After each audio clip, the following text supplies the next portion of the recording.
Tonight on Haunted Homes, we investigate reports of a haunting in Newcastle. It was actually a solid man standing in the doorway.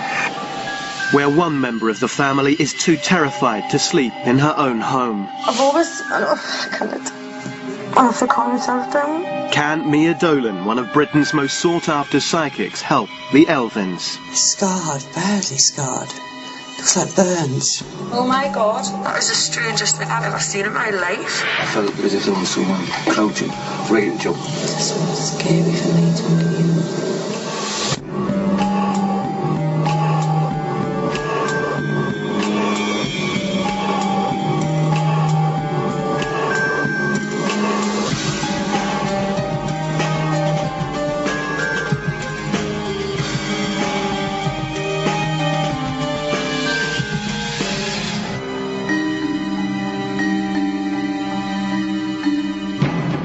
Do you believe you've ever encountered a ghost? Maybe sensed a presence of some kind? Or witnessed a phenomena that you just can't explain? Well, if you have, you are certainly not alone, because thousands of us Brits claim that we've experienced the paranormal. In fact, in one recent survey, 1 in 3 of us claim that we've actually lived with a ghost. Tonight, we investigate an ordinary home in Newcastle. The family, who've lived there for 3 years, claim that they're being haunted by a poltergeist that's intent on making its presence known to their children. Katrina and John Elvin have been happily married for more than 12 years. They have 3 children, Jonathan, Nathan and Jasmine. And they've all lived for 3.5 years in what should have been their dream home. But their dream has become a nightmare. Katrina is at her wit's end because of the strange experiences she's been having since she moved into her new house. And as the tape Katrina sent us shows, she's very distraught. Experiences in this house, where would I start? Big one for me was I've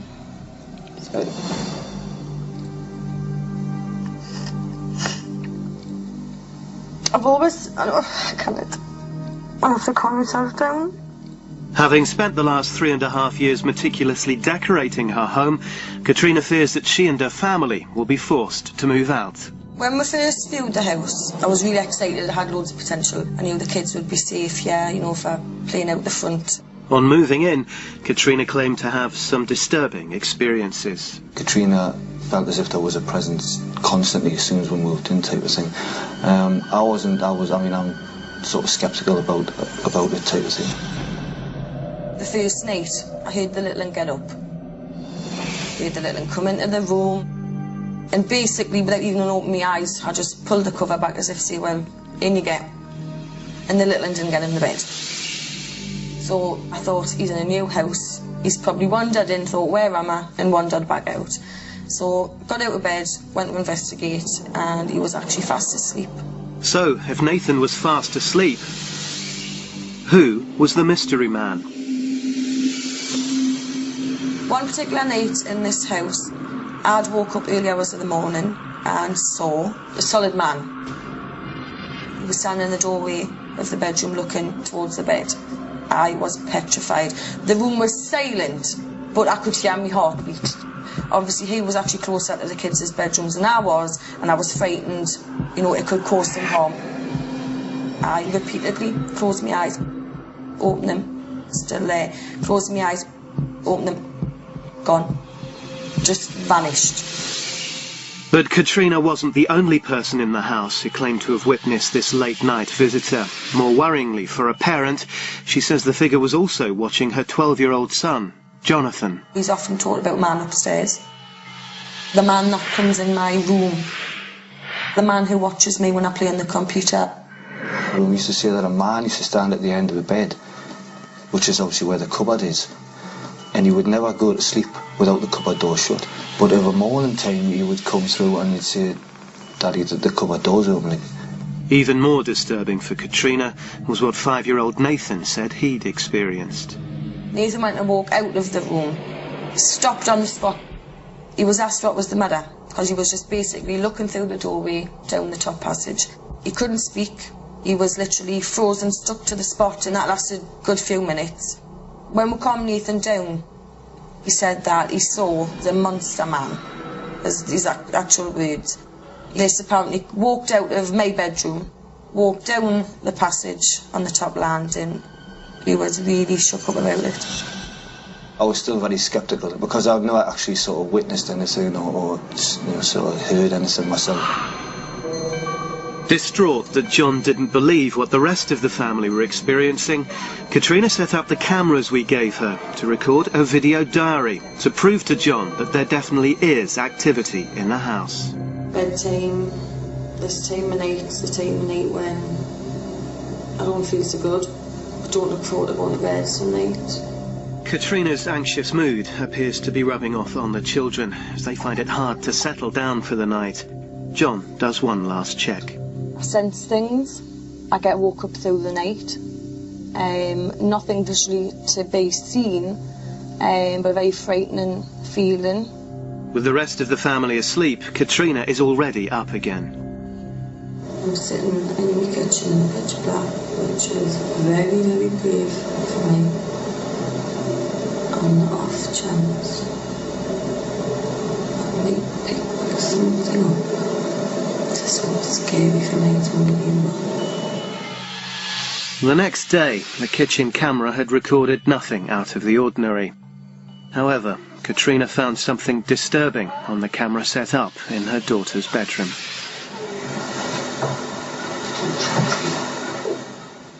Although very faint, Katrina is certain that she hears a sinister voice saying, "Don't touch me." But is that enough to convince John that there is activity in the house? It wasn't so much as what he said, it was the way that he said it. It was like, "Don't touch me."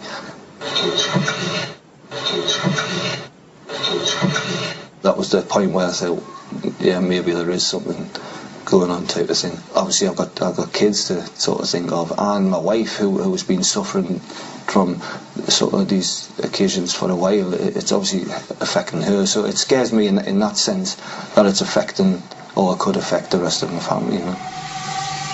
At the end of the day, this is our house, and at the minute I feel as though I'm sharing it with other people.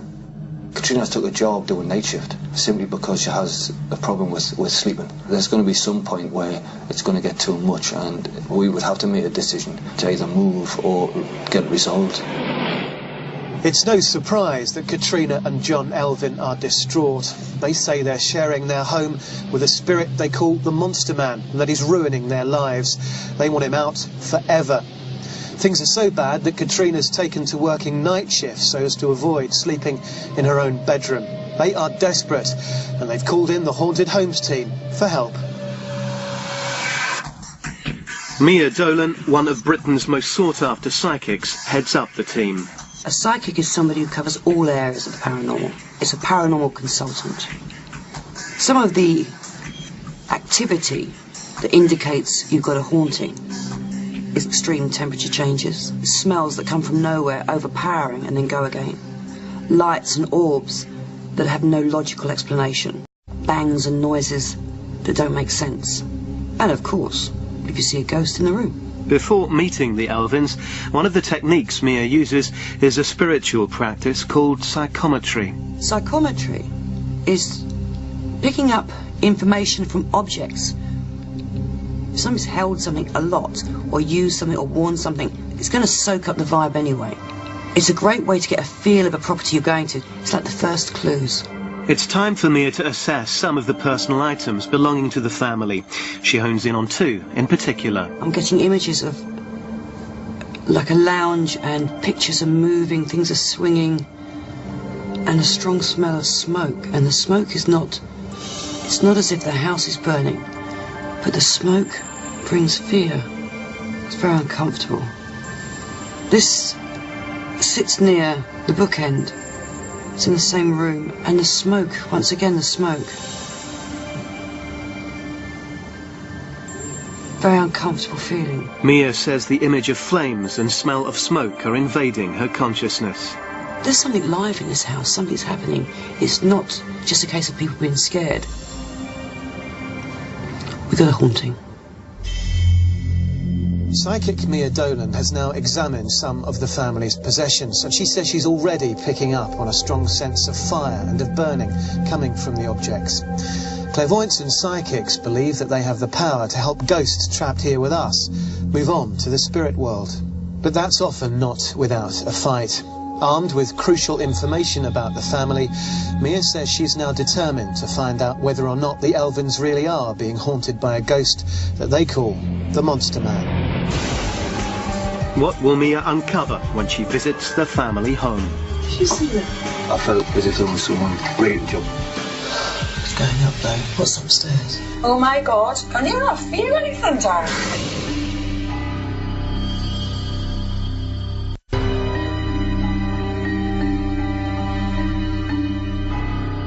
Terrified and sleep-deprived, Katrina and John Elven believe they're living with a sinister ghost.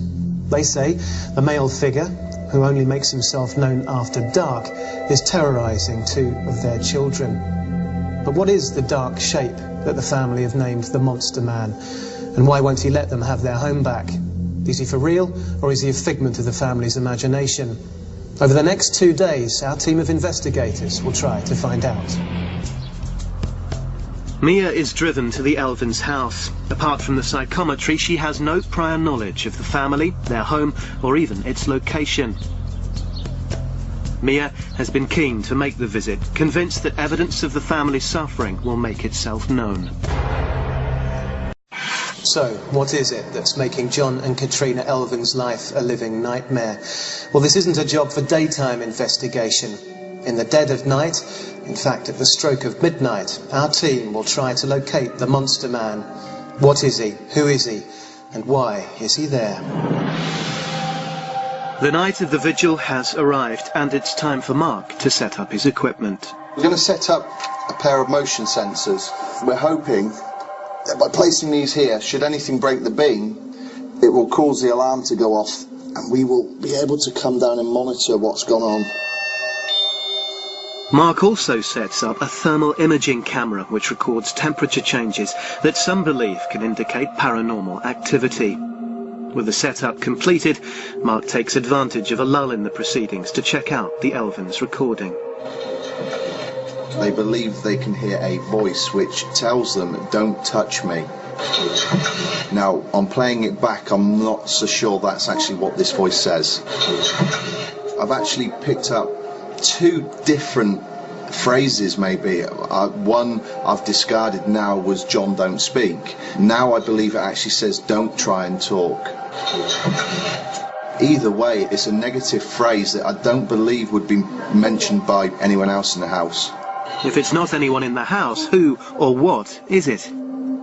This could be a voice from the next door neighbours, it could be a voice from downstairs, but I don't think that it is a voice from downstairs. It could be the voice of someone that's passed over. We can't say for definite that it is, but we also can't say for definite that it isn't. Having heard the voice, Mark seems enthusiastic about recording some paranormal activity tonight. But what does our skeptic Chris French think? Maybe people will actually think they see things and think they hear things. What will be interesting will be to see whether we can actually pick any of this up with the actual recording apparatus that we've got. For the vigil, we'll position night vision cameras upstairs in the boys' room and in Katrina and John's bedroom.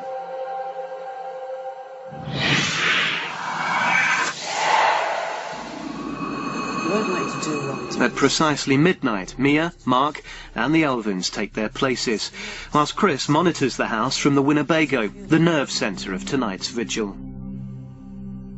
If you experience anything, just please tell me. All appears quiet until suddenly, about 20 minutes after the vigil begins, Katrina says she can see things behind John. Both sides of John now. Okay, that's still quite a big one actually then. Mia and Katrina claim to be witnessing a paranormal display of lights. Oh my God. That is the strangest thing I've ever seen in my life. However, the cameras and sensors in the room don't seem to be able to pick anything up, nor does John. Can you not feel anything, John? Whilst Katrina's transfixed by the light, Mia seems to have sensed another energy force at the other end of the room. It's going up though. What's upstairs? Our What room. was above us? Our bedroom. It's your room. Less than an hour into the vigil, and the energies in the room appear to be hotting up. Mia says that something strong is drawing her upstairs. She decides to investigate further, taking Mark with her. Katrina and John are left to fend for themselves downstairs. First time in my life I've seen something that wasn't like the static key. Just clink, clink, clink, clink, clink, like all over. But it actually came forward, like you could actually see that come away from the wall. Mia and Mark take watch from the hallway so they can monitor all the main psychic areas. It's the centre of the place. My heart rate's gone right up.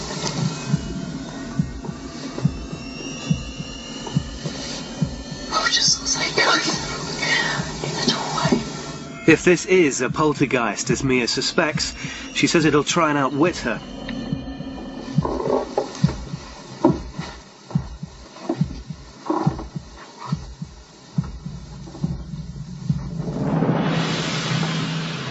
Mia believes the spirit has already moved on somewhere else.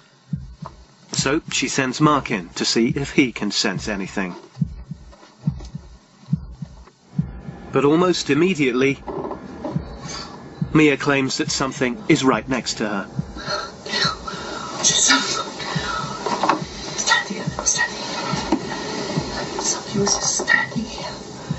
They're convinced that the poltergeist is flitting from room to room, but still our cameras can't pick it up. They decide to investigate what they think is the absolute centre of the activity, the boys' room. Mia is immediately drawn to its furthest corner.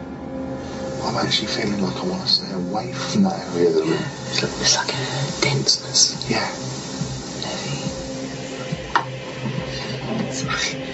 Did you see that? Did you see that? Yes. He's following us, Mark. Yeah. If I get Katrina and bring her back upstairs, right? Yeah. Because it's no good us taking what we've seen. We've got to see if they can experience the same thing. And if you take John out to the Winnebago, he can actually watch her coming upstairs. Yeah, we'll monitor what you're monitor. John and Mark make their way to the Winnebago, as Mia thinks it's more likely that the ghost will appear to Katrina. And as soon as Katrina enters the boys' room, her nerves get the better of her. You want to hold my hand, you can? My heart. Seriously. I get this quite often in this room. It's just like a instant bloody like get out. You know what I mean? It's not saying something I'm not, I know. Katrina is finding the situation more and more intense. Is that corner darkened? Yep, it just pulsed. Oh. It's just darkened, hasn't it? Yeah. I'm not saying I saw a shape or anything, but it's just darkened. Pulsing. What does that mean? Well, often before something comes, it pulses darker. It's like a... It's practically jet black, the whole corner. Was it the man that was here? Yeah.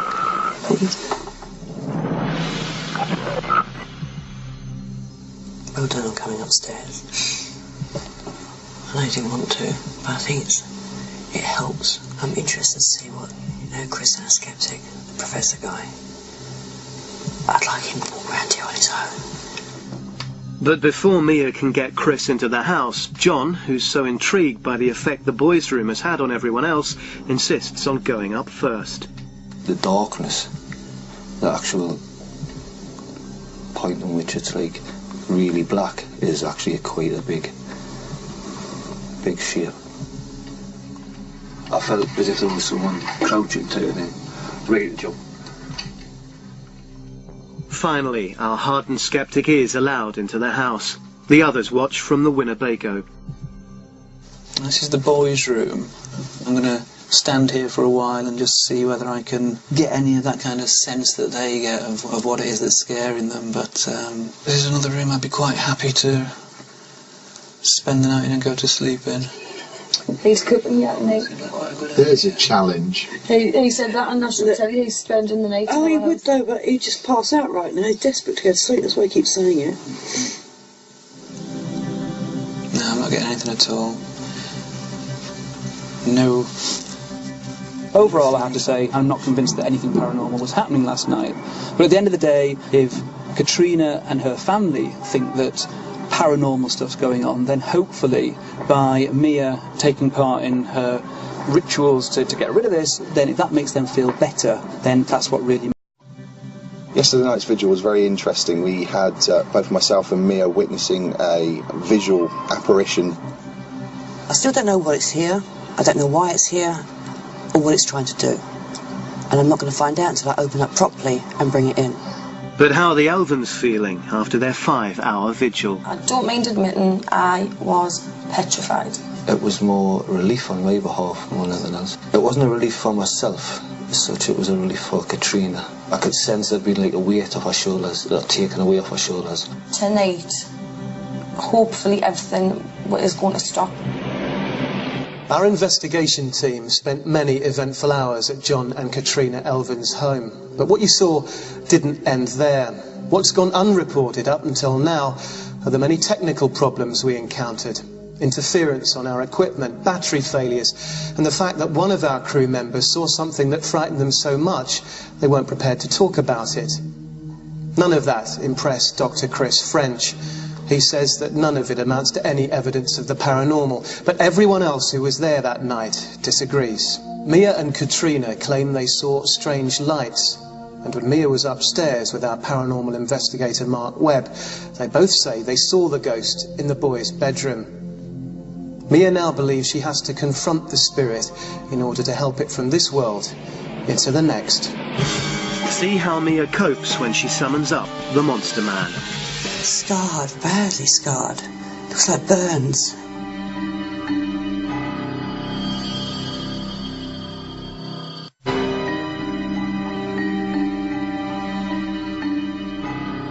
Since time began, religious figures, tribal leaders and witch doctors have all had to deal with their community's fear when it's believed that a spirit has entered a home or a person. According to some, helping that spirit move from this world into the next is potentially hazardous. But tonight, that's exactly what Mia is about to attempt in a clearing ceremony. The final stage is about to begin, and Mia says she will summon the poltergeist. You may experience things you might not. But ultimately, you're going to be okay. I'm here. So now I can visualise your stairs. Going up them. As I'm turning around and looking down the landing, I'm starting to see somebody by the cupboard. Not in the bedroom, then by the cupboard. It's a man. His clothes are very, very ragged. Scarred, badly scarred. Looks like burns. He's looking at me as if daring me to be upset or uncomfortable. I'm going backwards down the stairs, he's coming down. Okay, he's in the room. There's a bad smell. A weird bad smell, like rotting smell. It's got the name Jack. He got burnt in somewhere he couldn't breathe, couldn't see. Very dark. It's a colliery. You've got connection with that. You're the connection, John. Was your grandfather in the mines? We've got to do the collieries. As a boy, yes. Yeah. This, at the same time that your grandfather was there, this man was here, but he's not just a colliery worker. He either owned it or he was in charge of it. There was a lot of people died then. When he died, a lot of people died. He's just full of rage because he believes he didn't have his life. He should have had more of a life. He's coming down. It's as if he's sitting at the end of the table.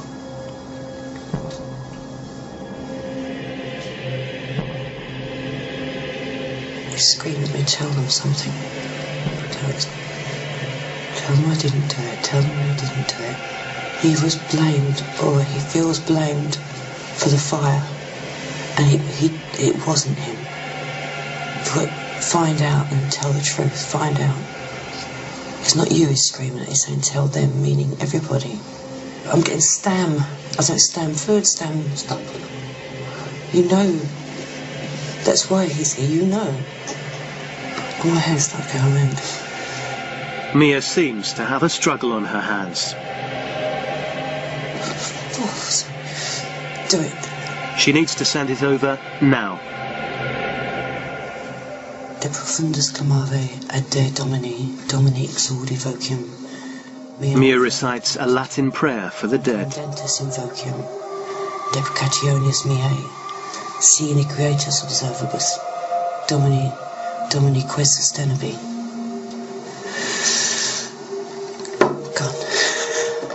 Mia believes she has sent over the presence and that the sensations of burning she had during the psychometry were true. He was pushing into you, I didn't want to say it. And then when it made me jump, it's because he went like that at me. Do it. But what did this spirit want from the Elvens? He still believes his name was used badly. He wants his name cleared. With the clearing completed and the spirit sent over, how does Katrina feel? I'm sure over the next few days I'll know the difference literally by the senses I've had, whether that's just walking in the kids' room and not feeling that dread, like the closing of a book. During the clearing, Mia claims she contacted a ghost called Jack and discovered that he died in a fire at a colliery. She says that Jack was angry because he was blamed for that accident after his death. And while our researchers were unable to confirm that specific story, they did uncover reports of several major mining accidents locally. 1 month has passed since the clearing, but has life improved for the Elvens? The whole atmosphere of the house, I would say, has been definitely different. I feel safe in my house. The atmosphere in the household's really perked up. You can tell in Katrina herself, she's more upbeat and everything. This room was the big issue in the house, but I can't spend time in here. I've sat and watched Nathan play on the computer in here, which, to me is like a massive thing. But is John still dubious about the paranormal? After what has happened, I'm more non-sceptical than sceptical now. Katrina and John Elvin say that they and their children are now rid of the monster man that was terrorising their home. Family life is returning to normal. Katrina's even given up those night shifts that she used to use as an excuse not to sleep in her own bed. So, one happy family and one ghost-free home. According to reports, paranormal activity is on the increase in Britain. Would you know what to do if you couldn't explain light bulbs exploding, ornaments shifting, or the dog growling for no apparent reason? Haunted homes, it seems, are not just the stuff of Hollywood movies. They could be in streets like yours, in ordinary houses occupied by people just like you. Sleep well. Good night.